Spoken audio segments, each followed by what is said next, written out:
Hello, everyone. Bonjour. We're going to start with the first roundtable of the day. So my name is Mireille Paquet, and I'm an associate professor of politics at Concordia University, as well as the Concordia Research Chair on the politics of immigration. I am very pleased to have the honor to host this roundtable today with people that I considered friends, but also the leaders in thinking about immigration and policy in Canada.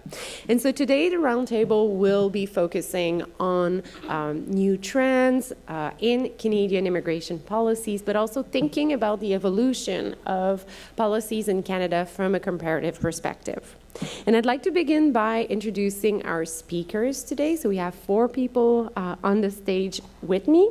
So the first person I'd like to introduce is Jennifer Elric. So Jennifer can do a little hi. Yes. She's an associate professor of sociology at McGill University, and her research focuses on the social construction of state classification and their material symbolic effects. In her first book, Making Middle-Class Multiculturalism, Immigration, Bureaucrats, and Policymakers in the Post-War Era, was published in the late 2021 at the University of Toronto Press. I recommend this book if you want to think about issues of race in Canada as well as issues of skill construction. We then have Dan Ebert, who's a professor of geography at the University of British Columbia and conducts research on immigration and its impact on city. He is a member of the Deputy Minister's Advisory Council at IRCC, and so he's the academic spy in office at the Department of Immigration. He works closely with the Office of the British Columbia government that constructs immigration policy and has been a co-chair of the City of Vancouver's Mayor Working Group on Immigration.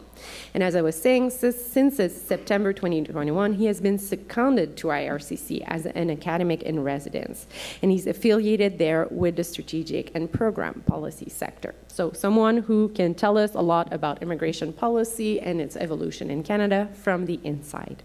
We then have Anna Triandafilidou, who is the Canada Excellence Research Chair in Migration and Integration. She is engaged into a variety of projects. The list is so long, so I won't list all of them. But she focuses on migration management with a special focus on the role of migrant agency, the integration between different drivers of migration, and the global governance of migration and asylum. I think that we're especially lucky to have Anna today because she can tell us really from a comparative perspective as a newcomer to Canada and as a keen observer of the evolution of global immigration policy, how things are going in Canada as compared to other. And finally, next to me is Ethel Tungogen, who is a Canada Research Chair in Canadian Immigration Policy, Impact, and Activism, as well as Associate Professor of Politics at York. Her research examines labor migration, migrant social movement, and public and social policies pertaining to labor, health, education, and care work. And this year she has 2 forthcoming books. Pretty impressive. One is called Containing Diversity, Canada and the Politics of Immigration in the 21st Century at the University of Toronto Press, which is co-authored with Yasmin Aboulaban and Christina Gabriel, and a sole-authored book at the University of Illinois entitled Care Activism, Migrant Domestic Workers, Communities of Care, and Movement Building. She's won multiple prizes and is, again, keen observer of immigration policy in Canada. So I have questions for all of these people, and to be super transparent, we have actually planned this a little bit in advance. So speakers have seen the questions, and we've divided them into areas of expertise. So I do not want you to think that I'm censoring anyone by asking questions directly. So it's just a little bit of behind the scene. But my first question is a question that I ask everyone, and I would propose that we start with Ethel and go up until Dan. And this first question is really about kind of questioning how we think about Canada's immigration policy. So as some of you know, Canada is often presented as exceptionally liberal when it comes to immigration. And the government of Canada itself is quite active in selling this idea, right, as Canada as, a great nation in the world, a migration nation, and a very liberal migration regime. It sells that both to citizens in Canada and internationally. But based on your expertise, I'd like to know, do you think that this representation is correct? Does it obscure some reality? And why is this image so enduring both nationally and internationally? So, Ito? Absolutely. So, can everyone hear me with the mic? Perfect. So in many ways, Canada's reputation as a liberal immigrant receiving state is warranted, right? The census data released yesterday shows that almost a quarter of Canadian residents were landed immigrants or newcomers at one point, right? But my research actually shows that the rhetoric of Canada being a liberal oasis for immigrants doesn't actually pan out in reality. The book that I'm co-authoring that is now released with Yasmin Abulaban and Christina Gabriel calls this tendency Canada's attempts to contain diversity, where on the one hand, we do have all of these immigrant receiving streams, right? We have a lot of economic immigration pathways, but these pathways exist alongside tendencies to criminalize and regulate a lot of different immigrants. So, to cite a few examples, we had like Bill C-24, which was a bill to strengthen Canadian citizenship that actually led to a lot of profound regulations over migrants, especially migrants of color. And I'd also like to note that, let's think about Canada's deportation policies, right? Where a lot of migrant workers, especially those who, are found to overstay their visas, are actually facing deportation orders. So these two trends coexist, right? And there's also the criminalization of immigration law, where, which scholars dub crimmigration. And I think, it's a mistake for us to think, well, Canada's really liberal, we're really accepting of immigrants, when you also have to analyze these policies that occur alongside these immigration flows, right? And just as a final note, the bulk of my research actually looks at the effects of immigration policies on migrant workers. I do a lot of ethnographic research and a lot of qualitative research involving one-on-one interviews with different immigrants. And one thing that I found is that it's actually harder for a lot of newcomers to attain Canadian citizenship based on the draconian requirements being imposed on them. And I'll talk a little bit about this later when Mireille asked me to talk about care migration, but suffice it to note that the census data also kind of celebrated that, a lot of our current immigrants are coming in through two-step immigration pathways. One of my research findings reveals that it's actually not two-step immigration, right? It's multiple-step immigration. It's one step forward, two steps back, right? Where a lot of, migrant workers, including actually international students, including temporary foreign workers wanting to get Canadian citizenship through provincial nominee programs, what we're finding is that they're getting a lot of, they're getting a lot of pushback from various immigration brokers. So in essence, it's harder for them to settle into Canada. So the long and short of it is, yes, we do have this reputation as being this fantastic oasis for immigrants, but we actually do have to look at the effects of these policies on different newcomers to see that maybe this reputation isn't actually warranted. Well, I feel like after that, my answer is more of a summary than anything additional. I largely concur, but I won't go into such detail for now. I think Canada is truly exceptional in its commitment to mass immigration, in its commitment to scale of movements, which has been very consistently high over the past several decades, and now higher than ever before.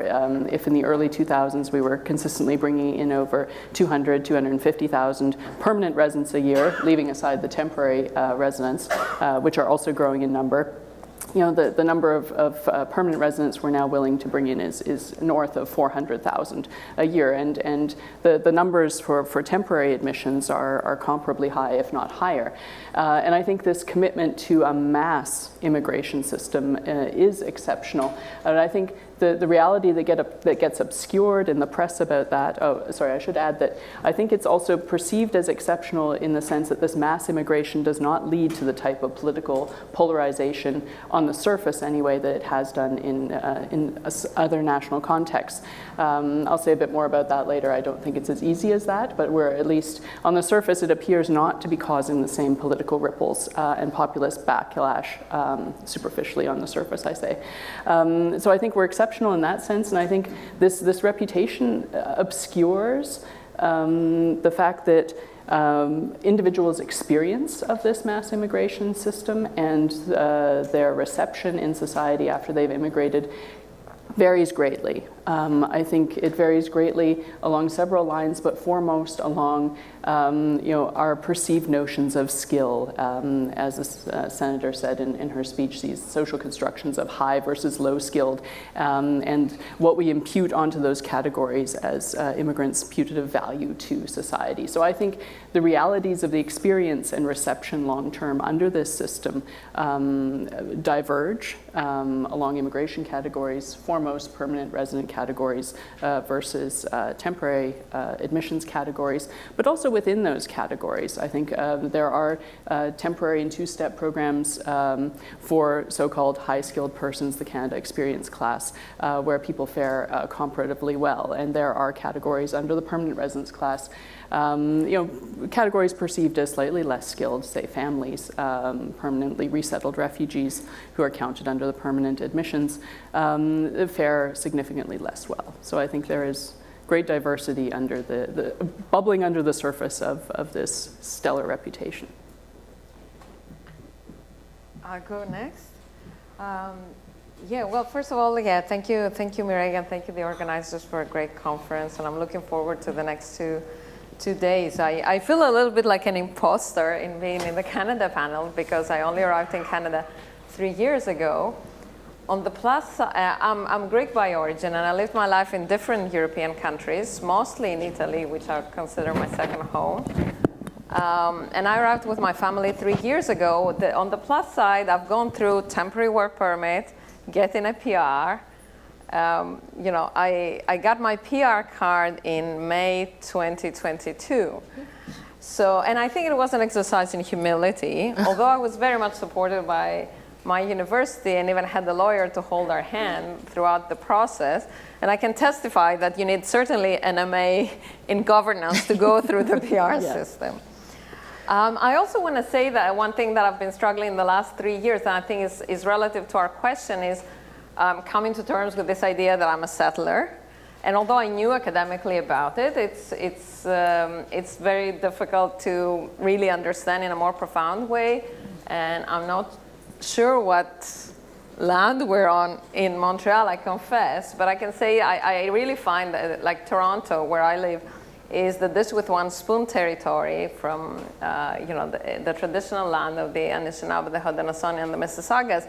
And I really like this message of the dish with one spoon, and it made me reflect because the dish is our natural resources, and the spoon is that we all share in the spoon, taken from the dish. And so I think it has a very strong equity and solidarity message, and also solidarity to generations past and to generations forward.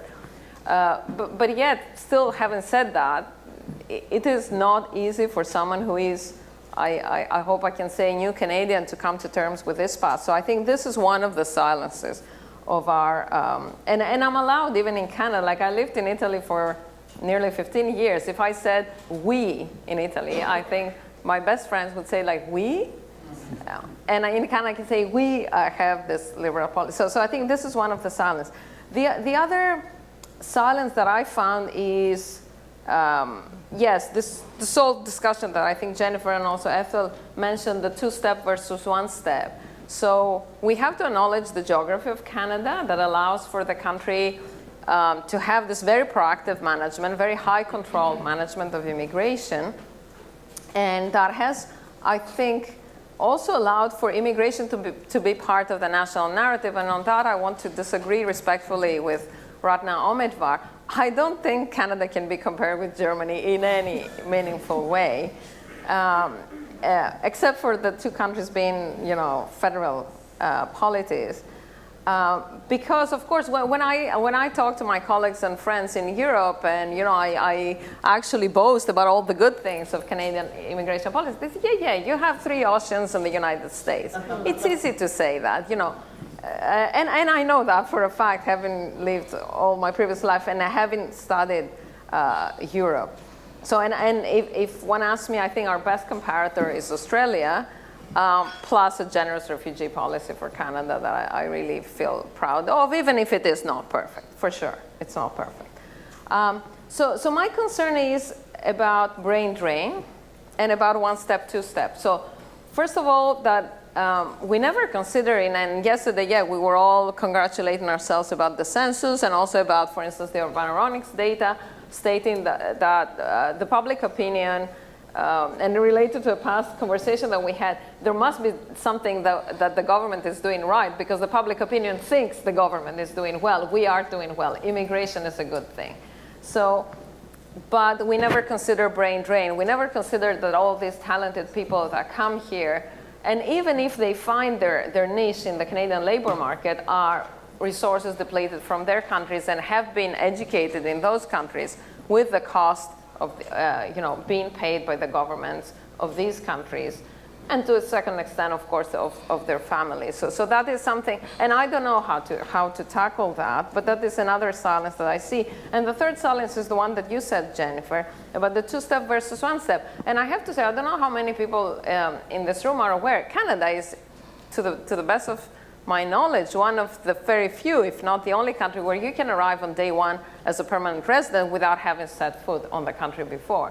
So that is unusual, very unusual. So in that sense, I want to say, and probably most people in this room will disagree with me, I don't see 2-step as a taboo, because it really has a lot of advantages, and we can talk about that later. The thing is that we should have it, how can I say, clear, like we should have it transparent. We should tell people, this is it, or there is a 1-step channel, these are the requirements, there's a 2-step channel, these are the requirements, and actually what we know now is there is a 3-step channel, which is for international students, and I'm sure Rupa will say more about it tomorrow. So this is my 2 cents. Thank you. Dan? Yeah, thank you. So just to be clear, I have this split appointment between University of British Columbia and I'm seconded to IRCC, but I'm speaking here as an academic for the most part. From time to time, I may say something from IRCC, and I'll be very clear when I say that, but please interpret what I'm saying as an academic speaking, because I'm not authorized to speak on behalf of IRCC. So put it that way. I think a lot of the answer to this question depends on how one defines a liberal immigration policy. If one defines it by numbers, Canada is at the forefront of liberal immigration policies. Jennifer, you already said that. If one defines it by openness to difference, then we get a kind of a different answer to the question. Canada is very open to certain forms of difference, but very closed to other forms of difference. There's a huge class bias, education, skill, labor market experience, and so forth in Canadian immigration policy. So from that point of view, it's very managed, it's very exclusionary. A huge percentage of the global population cannot apply with any expectation of success to Canada's immigration program. And here I want to get at the thing that's obscured so far in the way we've dealt with this question. And I would say mostly obscured by academics in Canada in general, which is that there are way more people that would like to come to Canada than Canadian society is interested in admitting to Canada.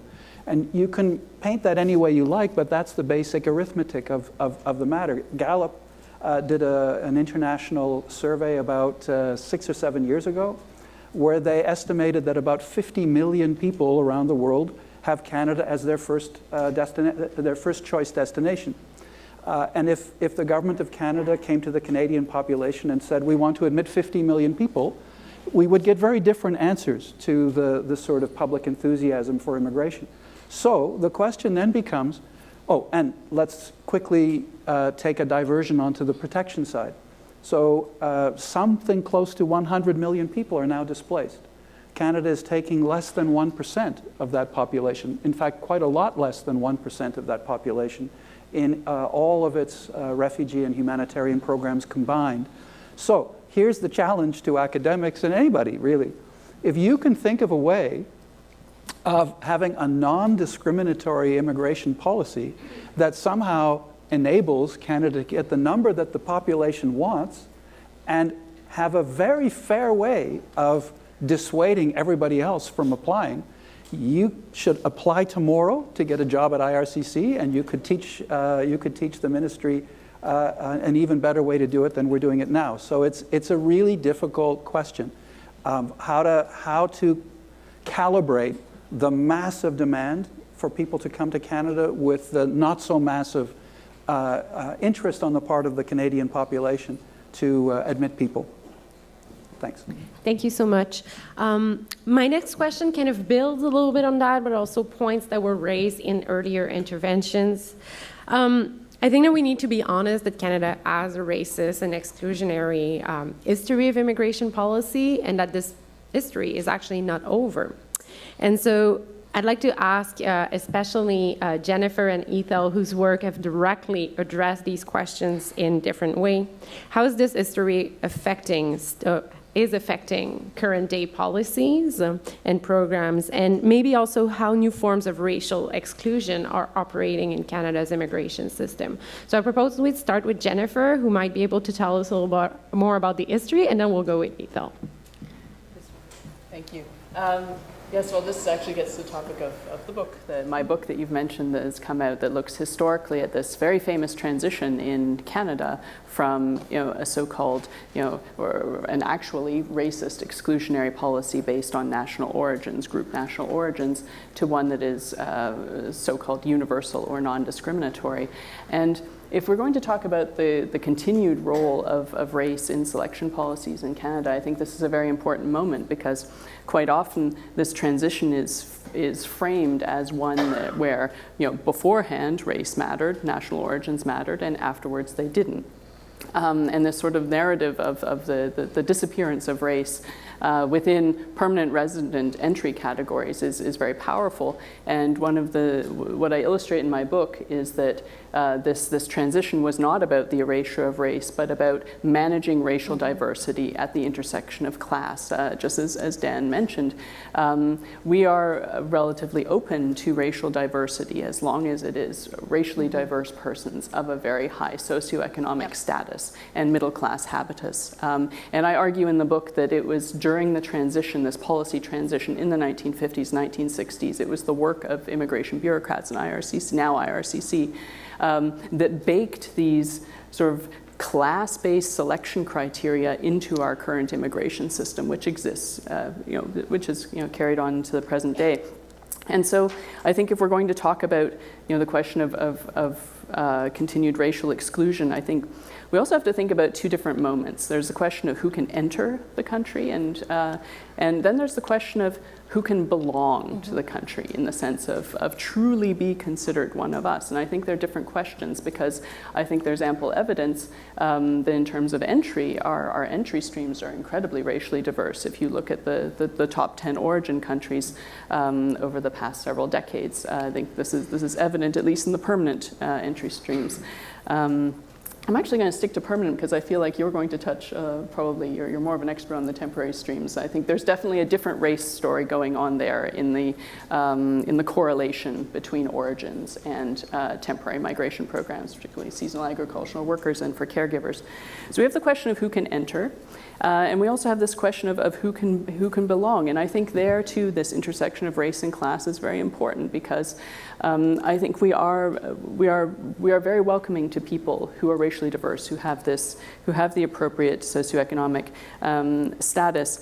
And we are less inclusive towards groups that are defined in our imagination. Scott Blinder, a political scientist, has this wonderful term, imagined immigration, who the general public thinks immigrants are, irrespective of how governments actually manage them and the criteria they apply. And I think there is definitely a bifurcated imagined immigration in Canada. There are the good, diverse immigrants, and then the less good, the ones perceived to be low socioeconomic status. And I say perceived because in many cases, the workers we bring in under temporary programs, the former live-in caregiver program, for example, are actually exceptionally highly qualified.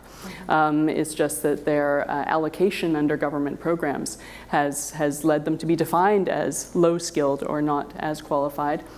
And this has fed longer term, I think, into our public imagination of who has the adequate class and status to belong to our middle class multicultural society, as I call it in the book. And yeah, so I think, there was already mention of the Environics release yesterday with public opinions of immigration. And I think we can see, I think we can see very interesting data in there. Everyone is citing this one table in which people are being asked their opinion of immigrants, and it shows that people are supportive of that. But if you could scroll a little bit further through the report from yesterday, you also come to a different question, which is, do you agree or disagree that too many immigrants do not adopt Canadian values? And there we can start to see cracks in this idea that we are unilaterally inclusive. In fact, there the statistic is that 48% agree. 48% of the Canadians surveyed agreed that too many immigrants do not adopt Canadian values, and there is some differentiation within that statistic. And so I think, in the sense that we're willing to allow people to enter, I think our idea of who can ultimately belong is still more complicated. Thank you.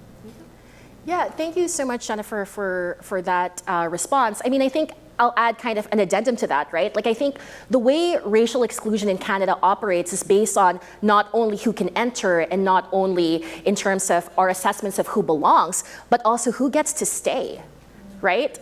And I think, looking at issues of race in immigration decision-making, I think the one point I want to make clear is that the dynamics in Canada are a little bit different from the dynamics in the United States, for example. And there's an excellent article by Keith Banting and Deborah Thompson that actually talks about how, when it comes to kind of racism in Canadian policymaking, it operates out of ministerial discretion, right? So the dynamics are a little bit different when we look at the Canadian context. I will focus the rest of my answers looking at the care workers program and care migration, because that is kind of, my area of research.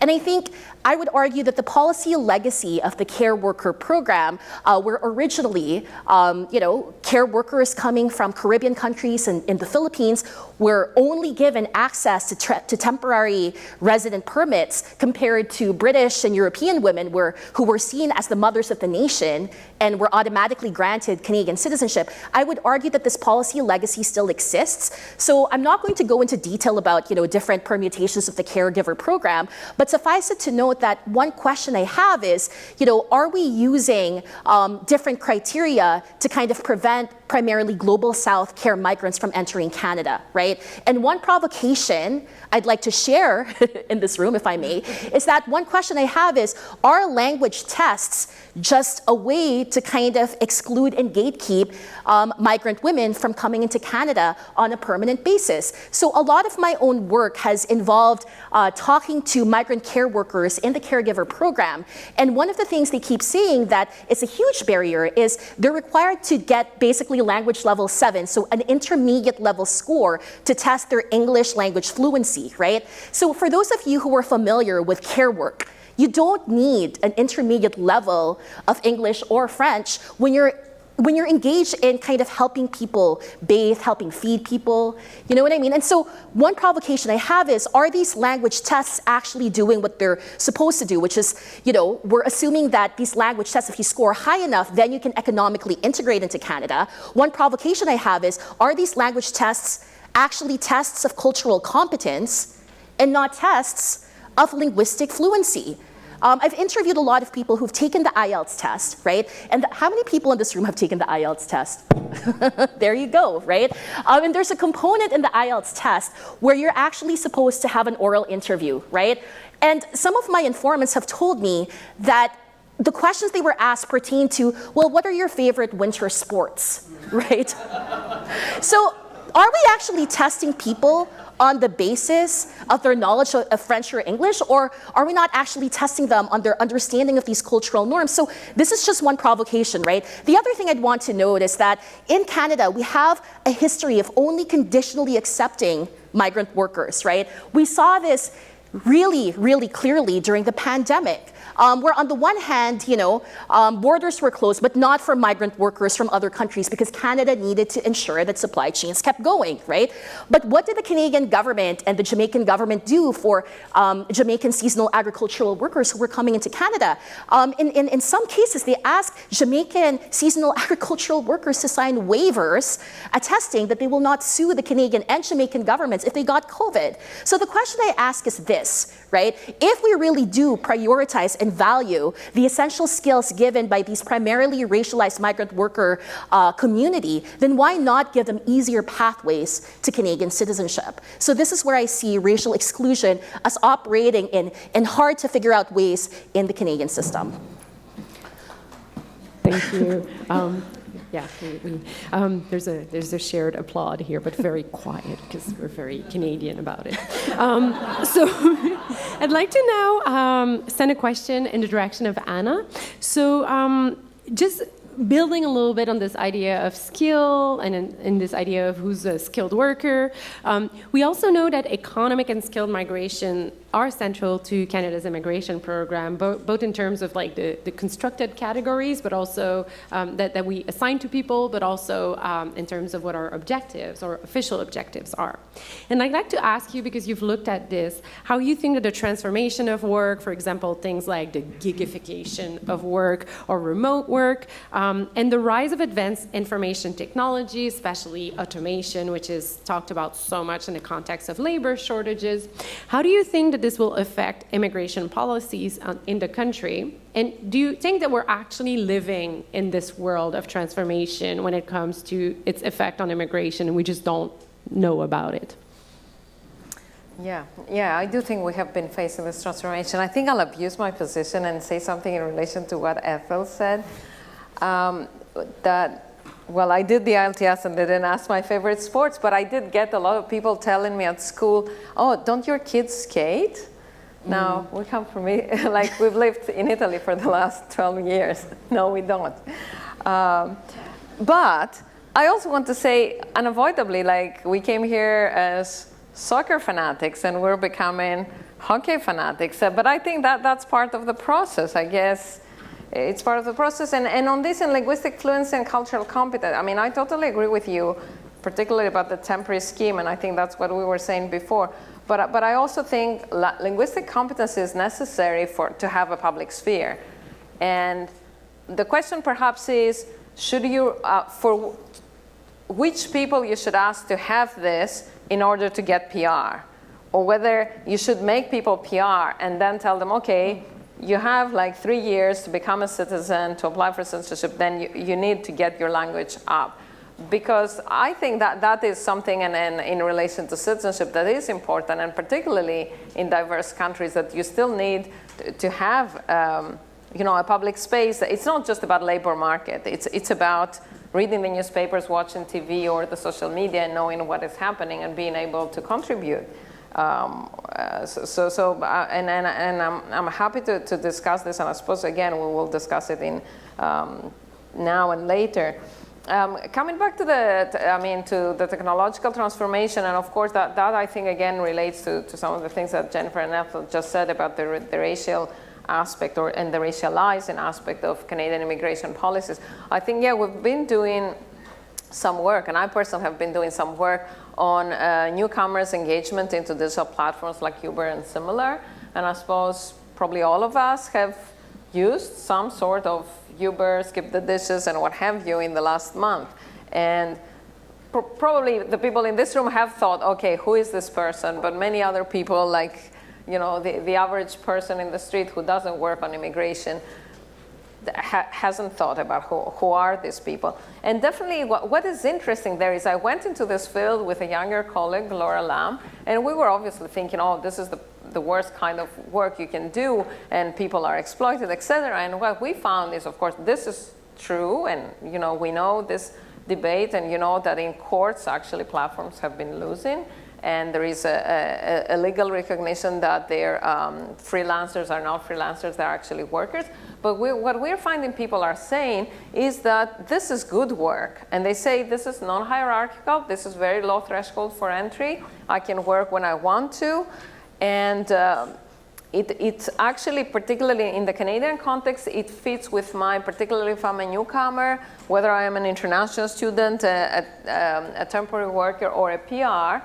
I have plans to reskill, do a diploma. We know this Canadian experience, or I'm volunteering. So I remember one interview, I'm an IT expert, and I'm volunteering in an organization on my IT skills. In the meantime, I'm Ubering to make ends meet. And then actually at the time when we interviewed this person, he said through his volunteering, he found a job in IT and he was doing that on the side. But it was really instrumental in his plans. But the question there is, what are they comparing with? And people are comparing with, I'm sorry to use that, like the McDonald's type of job. So a job that is very rigid, long hours, low pay, no career prospects. Even when they're working in big retail, they find that the skilling starts and persists. So they're thinking that this is better. And the question there, I think, arises is platforms will be there to stay. And so how do we make this work in relation to our welfare provisions and in relation to empowering the workers? And for instance, in this, I think we're all in it. So it's not just the workers, the users of these services. Likewise, the government should be in this discussion. And coming to technologies and the government, yes, again, in some ways, I would have wished these advanced digital technologies were not there, so we wouldn't use them and we wouldn't have this preoccupation, but they are there. And we just heard before about the huge backlogs, for instance, that Canada is experiencing right now. And one answer to this, and we know, and I don't want Dan, you to tell us any scoop on this, but we know that the IRCC is really improving and working hard to improve the digital aspects of its governance system.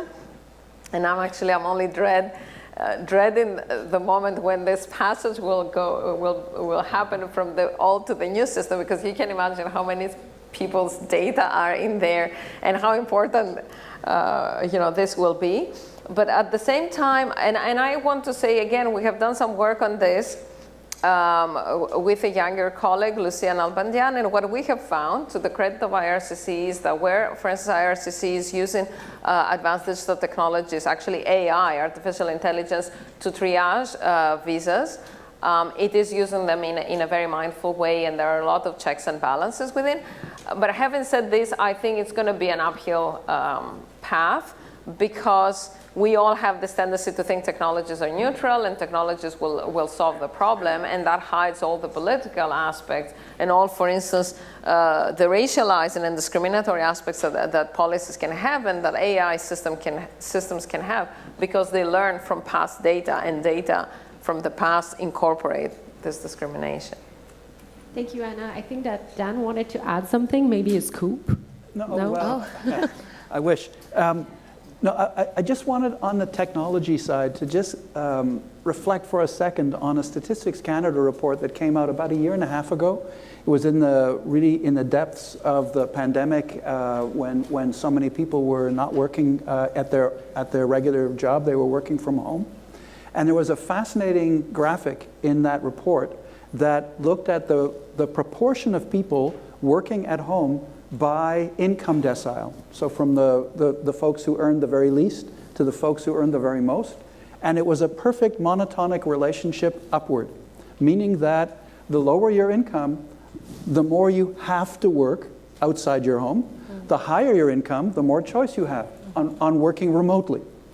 And okay, now if we intersect, so let's start with that point, right? The higher your perceived skill level, the higher your education, the more important your job is, the more you have the option to work remotely. Now let's intersect that with the bias of Canada's immigration system towards people with high skills. It's going to have to come to terms with placeless working, because that's where placeless working happens. at people with the highest skill sets, right? So that's kind of inevitable. But at the same time, going back to Ethel's point, at the lower end of the earnings spectrum are all of those so-called essential jobs, right? So there's going to be a tension within the immigration system to look for the top skilled, which is increasingly placeless, and to at the same time furnish the labor force that is demanded for, healthcare systems, for food and accommodation systems, and so forth. So that's going to be like a really big challenge for immigration policy moving into the near future. Thank you. And I might just move a little freely from my plan. So a next question I had was about the recognition of essential work. And that was a question directed at Ethel, but I think I'll open it to everyone. So the question is that, I think that as Senator Omnivore talked about it, the pandemic has really highlighted the contribution of migrants that are often precariously positioned in Canada's economy to the care industry, care work, and tons of essential jobs. And as a result, there's been some attempt at recognizing the service of those workers, and I'm thinking here of the very short-lived program to provide status to asylum seekers that served in the medical field during the pandemic. So I wonder whether to think this recognition of essential work has been a moment, basically, or whether it's going to have lasting effect. But I'd also like to hear some of you talking about whether you think the policies that have been implemented were enough, right? Or whether we should do more to recognize this. So maybe, Ethel, you can start, and if anyone feels like adding anything, let me know. I think one of my biggest frustrations as an immigration scholar is seeing how a lot of the barriers that were imposed preventing foreign trained healthcare professionals from practicing their profession were lifted during the pandemic, right? And so, for example, in British Columbia, foreign trained doctors who were having a hard time practicing their profession were allowed, there was this program where they were allowed to, under the apprenticeship model, where they had to get a doctor to kind of supervise them, they were allowed to practice their profession during the pandemic, right? The program that Marie was talking about, I think it was in Quebec, right? Was it called? There was a federal one and a Quebec one. Yeah, so if you're an asylum seeker, you can get permanent residency if you work in a long-term care home. International students, this is kind of one of my areas of research lately, international students who, they had to face kind of restrictions on their hours of work, right? 20 hours of work maximum per week, right? During the pandemic, these restrictions were lifted, provided that they can show that they're working in essential industries like long-term care. So a lot of the people I've actually interviewed for my project looking at care migration are international students working in long-term care, right? So for me, it's frustrating to see that these restrictions, these gatekeeping restrictions were simply lifted during the pandemic when we realized that actually Canadian society simply ceases to function without the essential work of care workers and also farmers and factory workers who keep supply chains going, right? But to your question, Marie, I mean, one thing that I find a little bit frustrating at the federal level is that they're not innovating as much as provinces. So I've actually changed the way I think about provinces and their role in immigration policy setting. After 10 years. After 10 years.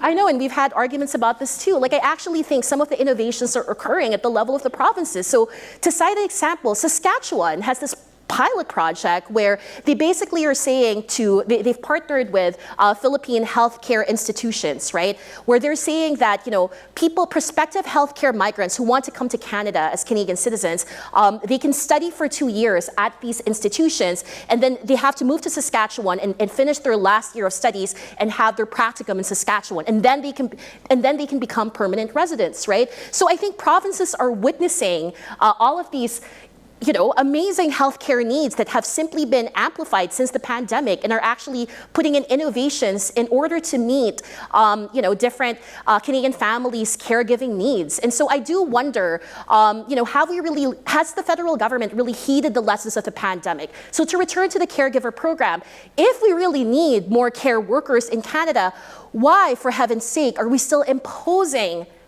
these language requirements and these credentialing requirements on care workers who have proven that they can do their jobs already because they're in Canada, right?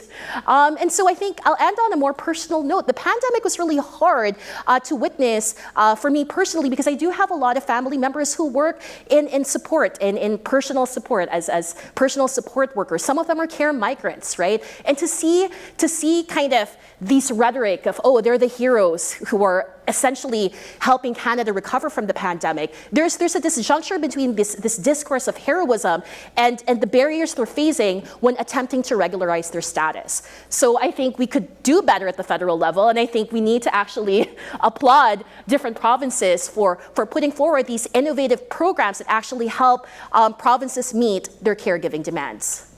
Thank you. Dan, I see a finger. I'll just add a quick point. So last I heard, the current global shortage of healthcare workers is 18 million, 6 million of whom are nurses. So that's the global shortage. So that tells you something about what you can expect for the dynamics. And interestingly, 5 countries are responsible for all of the global professional healthcare migration. That's the US, the UK, Germany, Australia, and Canada. Canada is the smallest of those 5 countries, but it's nevertheless one of those 5 countries. That's 3/4 of the entire global movement of healthcare professionals. So those countries are kind of in charge of what this is looking like. And here I want to just make a quick connection to what Ratna Ahmedvar said this morning. And she talked about how Canada can learn something from Germany. And here I think this is a very relevant point. Germany has embarked on the concept of fair migration to think about what that is going to look like in the healthcare field.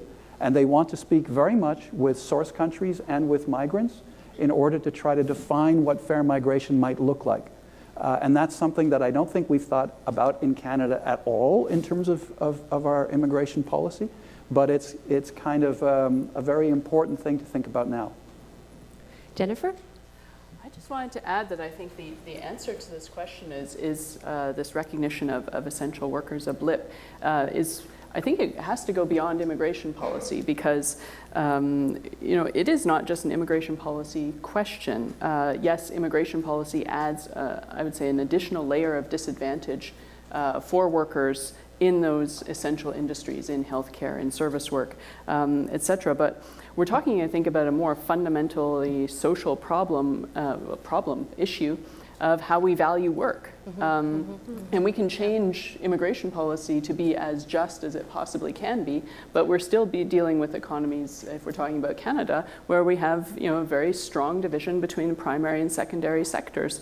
And it may not be, say, I don't agree with this normatively, but we do have pretty clear ideas of what work is valued and what is not. And so if we're going to talk about any meaningful adjustment to recognize the essential nature of these workers, we're going to have to talk about a full-scale revaluation of what work we think is valuable and how we're prepared to remunerate it. Because I've not seen indications from the pandemic so far to say, well, we're going to have a full-scale reevaluation of the employment conditions and remuneration in the fields of education, healthcare, service sectors, et cetera. So I don't want to downplay the immigration policy part, but I think it's one layer affecting the marginalization of these workers, which could definitely be improved, but it's a bigger issue.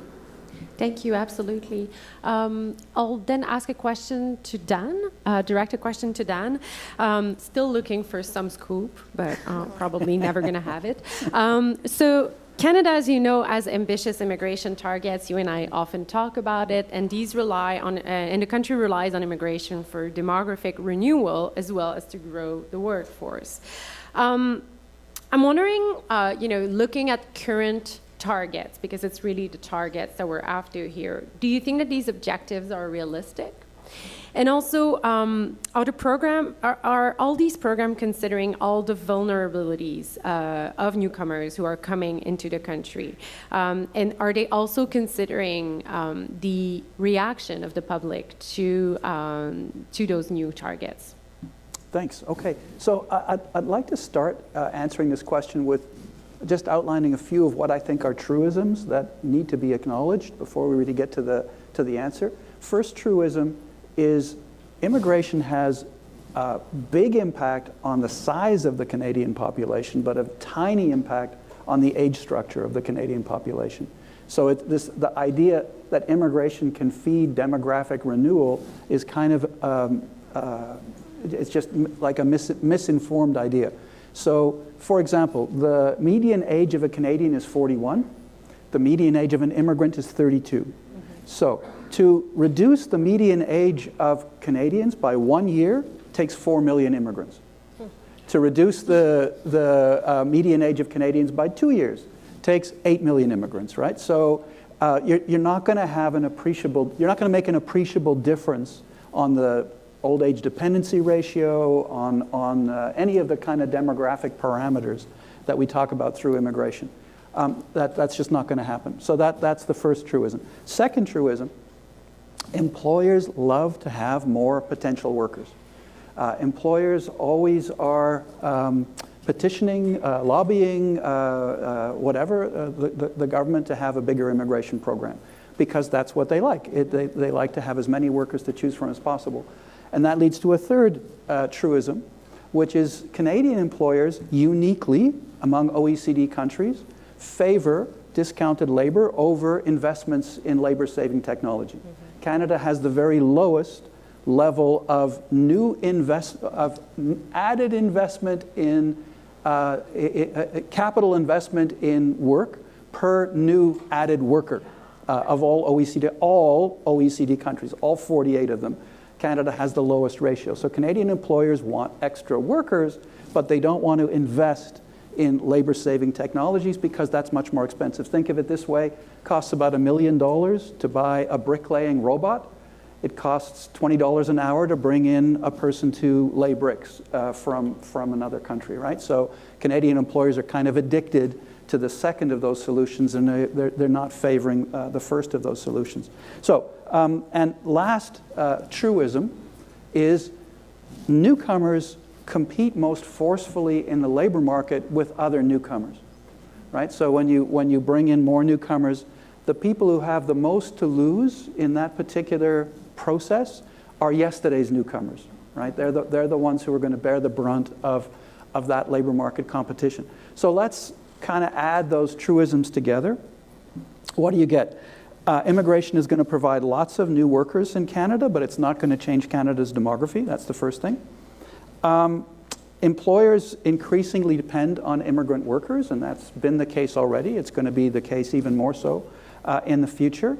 There's going to be hyper competition at the low end of the earnings spectrum by the addition of more newcomers, and not so much competition at the high end of the labor market spectrum. And broadly speaking, what that means is immigrants, the whole immigration program, redistributes income in Canada towards the Canadian-born. That's the kind of the big dynamic that we all need to sort of acknowledge and recognize. And I would add a last point: immigration policy can't fix this. This is structural dynamics of Canadian society. This is how employers behave. This is how people think. This is what sorts of job opportunities are offered to newcomers and so forth. Immigration policy has only a tiny bit of leverage on those kinds of things. It's really about what do Canadians as a society think about newcomers, and especially what does the private sector do when it comes to hiring newcomers.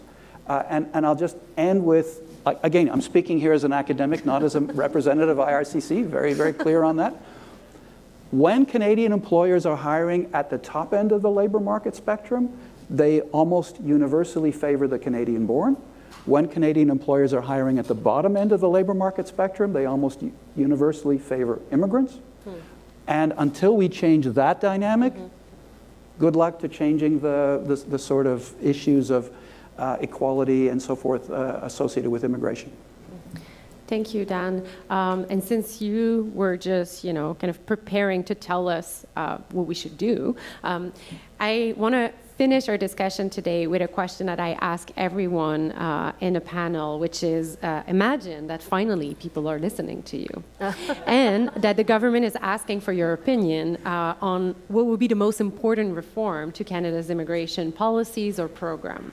So what would be the one thing that you would pitch to the government and say is the most important? So I propose we start with Dan, since he told us that maybe reforming immigration policy is not the most important thing, and then we'll just go up until Ethel.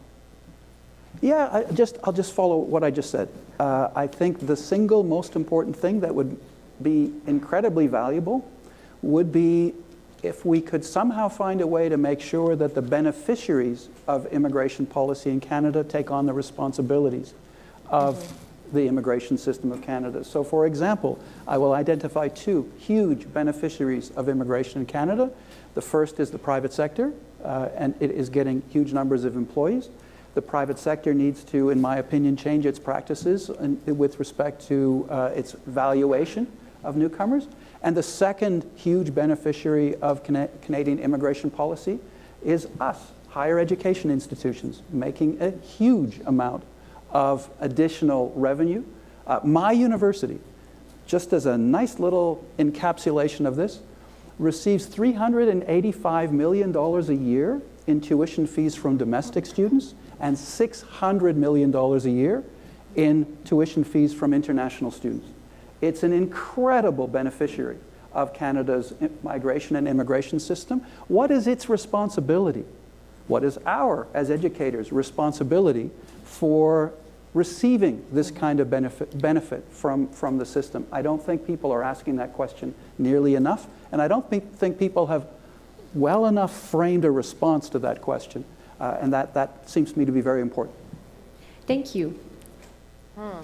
I think, well, I would like to dwell for a moment to the second part of your question, because you asked us, what is our most important reform, but why? I think the why is, so I hear you, Dan, although I'm not sure. So are you advocating that we should lower the annual intake? Because anyhow, I want to say a couple of things. So first of all, on fair migration and co-development, and I'm aware, I mean, Germany has done some small programs with some sub-Saharan African countries where there is a college providing, actually it reminds me a little bit of what you mentioned, Ethel, about Saskatchewan. So this college that would be funded largely by Germany would train nurses, I think, in Ghana. And there would be a commitment that at least half of these nurses would stay in Ghana, and another commitment that half would go to Germany. Now, this poses the question, what if the nurses that said, I'm going to stay, change their mind during the process? Second, what they found was that the program had some problems in its implementation because nobody had thought, okay, when, actually then the question was, would these nurses have, so then they would go to Germany and they would need some initial money to start their life in Germany. And who would provide that money? It was supposed to be loans, but these people could not get any loans in Germany because they had no credit history, no assets, no job yet, etc. So, and for me, the question arises, so we all have one life to live. And we all make the choices that we feel are best. And I also, on that, want to challenge a little bit this idea that everyone wants to come to Canada, because I'm familiar with the Gallup survey, but the Gallup survey is a bit of a light touch. Would you wish, if you had to wish, what would you do? And then I think the question is, do you make any preparations for this? And what concrete preparations have you been making in the last 2 years? And then you find that 70% of the people who said they want to go to that place, they haven't done anything. So it's just, and I think it would be also a little bit very self-centric or West-centric to say, oh, Canada is the perfect place. These are the thoughts I'm having. So certainly for me, one reform that I would like to see is towards more fair migration.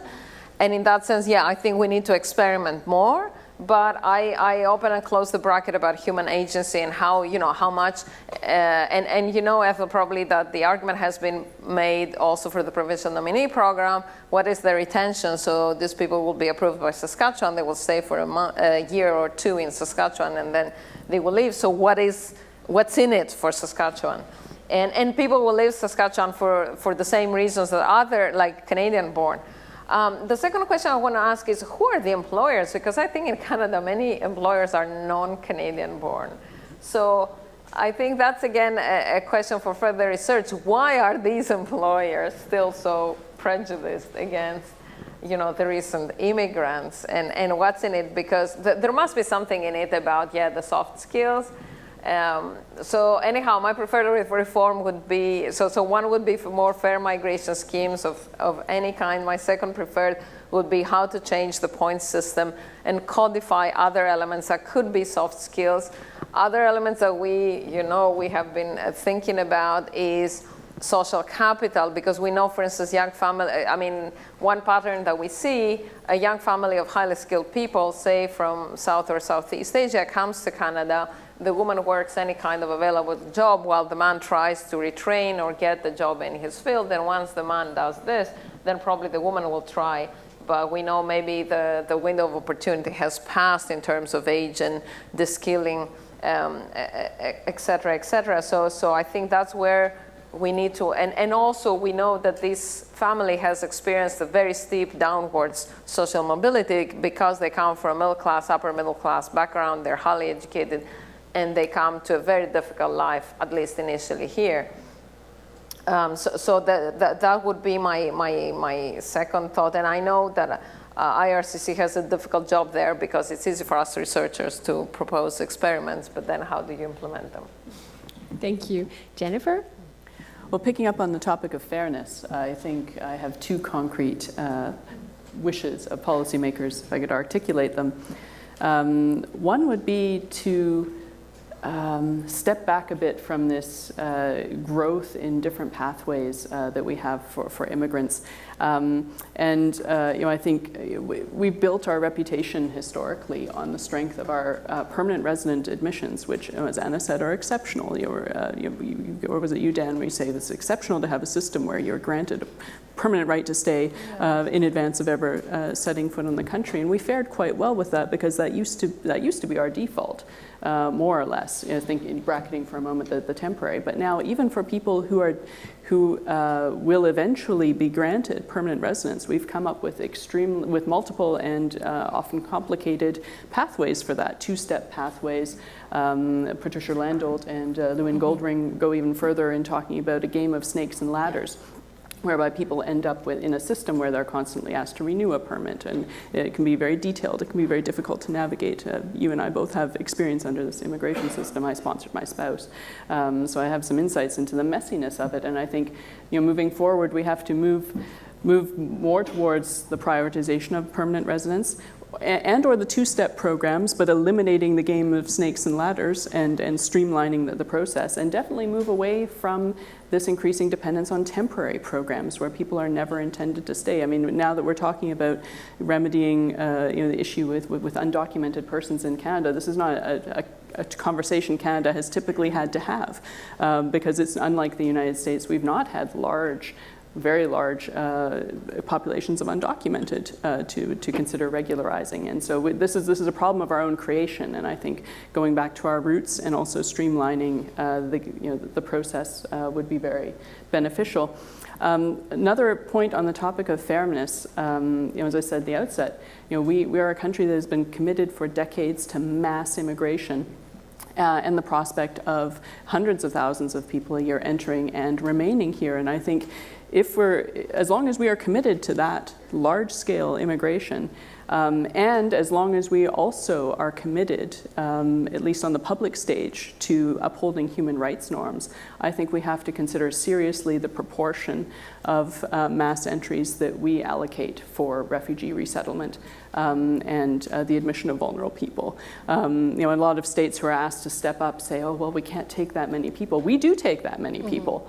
And it's absolutely within our power to change the mix, because the proportion of of refugees under permanent resident admissions is very low compared to what we're willing to take in. So those would be my 2 points on the issue of fairness.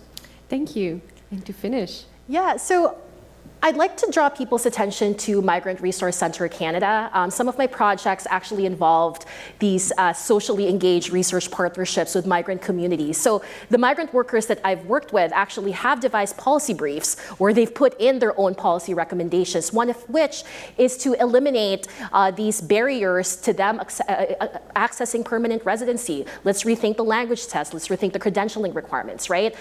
So you could look at the policy briefs there, and I'd like to kind of, pass it on and say that migrant workers themselves and immigrants themselves have their own policies that they want to advocate, right? But I'll end on a more provocative note as well. So I was on a plenary session with Naomi Alboim, and one of the things she said is, when we're thinking about reforming immigration policy, why don't we go to the very beginning, right? We have all, accepted that the three major planks of Canadian immigration are family immigration, economic immigration, and humanitarian reasons, right? So one of the challenges that she put out to all of us, and I've been thinking about this, for a long time now, since she said this, is how can we rethink immigration policy from that level? Why have we accepted that it's these three planks that we have to continue on, right? Can we imagine a more just immigration system where we can accommodate, more refugees and asylum seekers, where we can accommodate requests for more family reunification? So her provocation was basically not to look at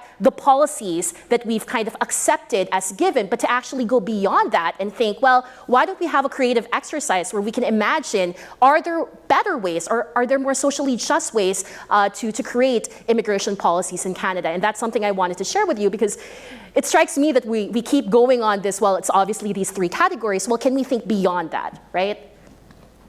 Thank you. I just would like to thank everyone. So first off, people in the room for attending and asking great questions and being a very excellent audience. I'd like to take a minute to thank Jennifer, Anna, Dan, and Ethel for being here with us today and sharing their insight. And I will now turn back to Danielle Belland, who has a special announcement for the MISC team. And then I will wish you an excellent lunch.